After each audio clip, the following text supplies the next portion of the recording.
Hello, আসসালামু আলাইকুম। এই পর্যায়ে আমরা দেখব গুগল শিটসে আমি ফাইল নেম থেকে এক্সটেনশন যেমন .xls কিভাবে বের করব। ওকে, তাহলে যেই আম, আমাদের সিনারিওটা হলো কি, আমি চাচ্ছি যে একটা ফাইল নামের শেষ অংশে থাকা যেমন .xls .docx ইউনো .pptx এই ফাইলগুলো আমরা বের করব।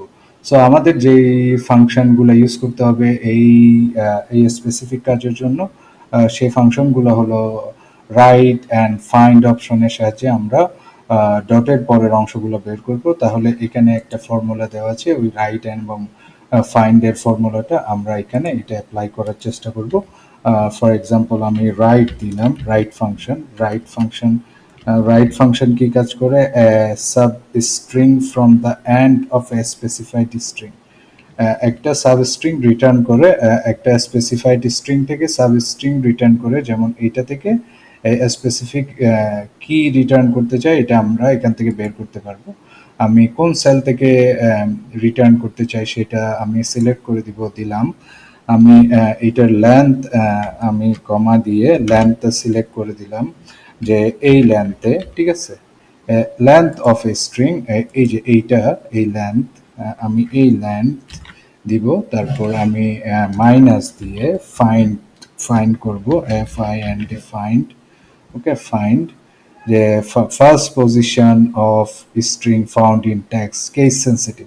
তাহলে আমি ফাইন্ড দিয়ে আমি এই যে ডট কোথায় আছে এটা খুঁজে নিব, ডট। ওকে, যে ডটের পরে যা আছে, ডট থেকে যা আছে সেটা আমরা দেখাতে চাই। তারপর আমি ওই সেলটা সিলেক্ট করে দিব, আমি কমা দিব, আমি এটা ক্লোজ করব ফার্স্ট ব্র্যাকেট, আবার ফার্স্ট ব্র্যাকেট ক্লোজ করব, আবার এন্টার দিব, XLS। আমি যদি চাই যে আমি যদি ডটটা না দেই, তাহলে কি রিটার্ন করে, আমি চাই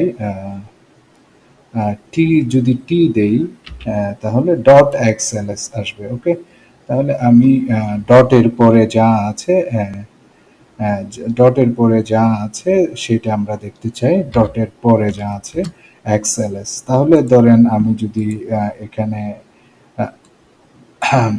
রিপোর্ট ডট, আমি যদি ডক এক্স দিই, ডক এক্স, ওকে, ডক এক্স, আর এখানে যদি আমি দেই PPTX বা পাওয়ার পয়েন্ট স্লাইড, PPTX, তাহলে আমি এন্টার দিলাম। ওকে, তাহলে XLS বের হলো। তাহলে আমার এই ডক এক্স PPTX বের হয় কিনা আমরা দেখব। তাহলে আমরা এভাবে টেনে দিলে আমরা দেখবো যে ডক এক্স PPTX বের হচ্ছে। আশা করছি বুঝতে পারছেন কিভাবে কাজগুলো হচ্ছে। তাহলে আমাদের ফর্মুলা হলো রাইট ফাংশন ব্যবহার করে রাইট থেকে আমরা দেখতে চাই, রাইট থেকে এই এই ডটের আগের অংশগুলো বাদ দিব, ডটের পরের অংশগুলো নিব। আমি সিলেক্ট করে দিব সেলটা, এবং আমি লেন্থ লেন্থ সিলেক্ট করব ওই সেলের, এবং আমি মাইনাস দিয়ে ফাইন্ড করব ডটের পরে যা আছে। ওকে, যেমন ডটের পরে যা আছে এবং কোন সেল থেকে আমি চাই। তাহলে এই যে এইভাবে আমরা রেজাল্টটা পাবো। ওকে, তাহলে ফর এক্সাম্পল আপনি যদি ধরেন রিপোর্ট, রিপোর্ট ডট পিডিএফ, আমি পিডিএফ দেখতে চাই, তাই না?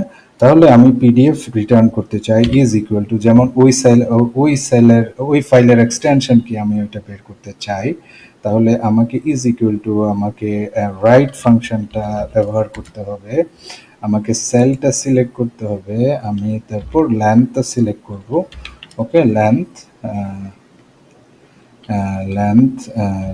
সিলেক্ট করে আমি এটা এই সেলটা সিলেক্ট করব। ওকে, তারপর আমি কি করব, মাইনাস দিয়ে আমি ফাইন্ড করব, ফাইন্ড করব, ডটটা ফাইন্ড করব। ওকে, ডটের পরের অংশ যেহেতু আমি দেখাচ্ছি, কোন সেল থেকে ফাইন্ড করব, এই সেল থেকে আমি এটা ক্লোজ করে দিলাম, ফাইন্ডেরটা, আবার রাইটেরটা ক্লোজ করলাম, এন্টার দিলাম, পিডিএফটার রেজাল্টটা বের হয়ে গিয়েছে।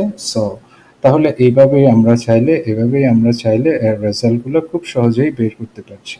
আশা করছি বুঝতে পেরেছেন। নেক্সট আরেকটি ভিডিওতে আপনাদের সাথে দেখা হবে ইনশাআল্লাহ। সে পর্যন্ত সবাই ভালো থাকুন। আসসালামু আলাইকুম।